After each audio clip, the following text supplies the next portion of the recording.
Alors bonjour, aujourd'hui on va parler d'un gros point de friction entre les banques et les clients qui est celui des réclamations GAB.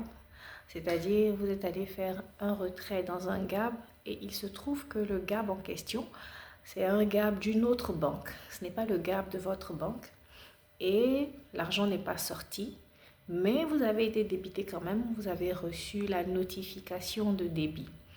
Dans ce cas-là, vous devez faire une réclamation.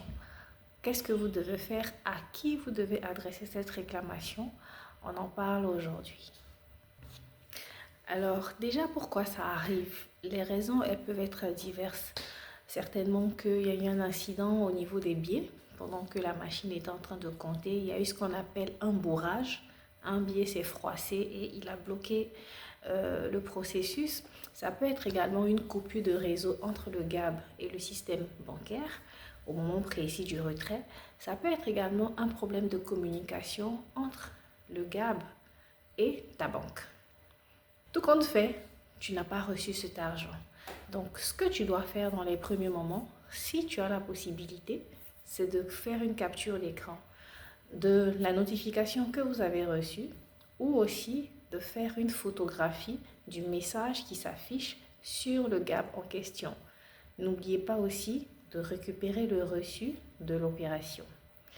À quoi tout cela va vous servir? Ça va vous servir à documenter votre réclamation. Cette réclamation se fait auprès de votre banque à vous et non auprès de la banque détentrice du GAB en question.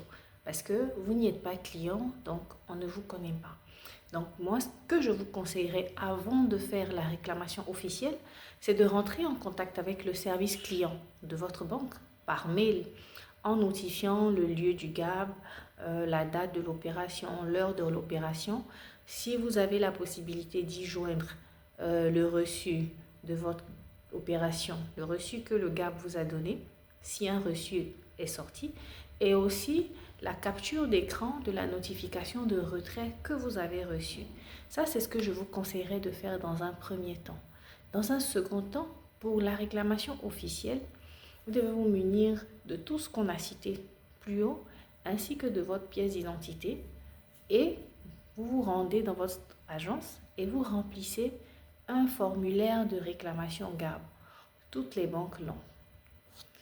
Avec tous ces éléments, votre banque va lancer ce qu'on appelle une investigation interbancaire. Donc concrètement, ce que ça veut dire, c'est que votre banque va vérifier auprès de l'autre banque ce qui s'est réellement passé. En termes de délai, la banque a entre 30 et 45 jours ouvrés, c'est-à-dire les jours travaillés, les week-ends et les jours fériés n'étant pas compris, pour répondre à votre demande. C'est le délai légal de traitement de votre réclamation. Ça, c'est le premier palier de réclamation. Si après ce délai-là, vous n'avez pas obtenu gain de cause, le second palier, c'est celui de la commission bancaire. La commission bancaire, elle se saisit quand vous avez épuisé tous les recours internes. On ne saute pas sa banque pour aller à la commission bancaire. Vous pouvez la saisir par mail via la plateforme de la BCAO, tout ça. Je vous mettrai le lien en commentaire. Le troisième niveau, si vous n'avez pas eu gain de cause, que ce soit à la banque ou à la commission bancaire, le troisième palier, je ne vous souhaite pas d'y arriver, c'est le tribunal de commerce. C'est celui qui va trancher entre vous et la banque si cette réclamation devient un conflit litigieux. Voilà, j'espère que cette vidéo vous a été utile. Si elle vous a aidé, partagez l'information afin qu'elle soit vulgarisée. Et dites-nous en commentaire si vous avez été une fois victime de cet incident au GAB et sous combien de temps ça a été réglé et à quel niveau de saisine vous avez été pour que votre argent vous soit restitué.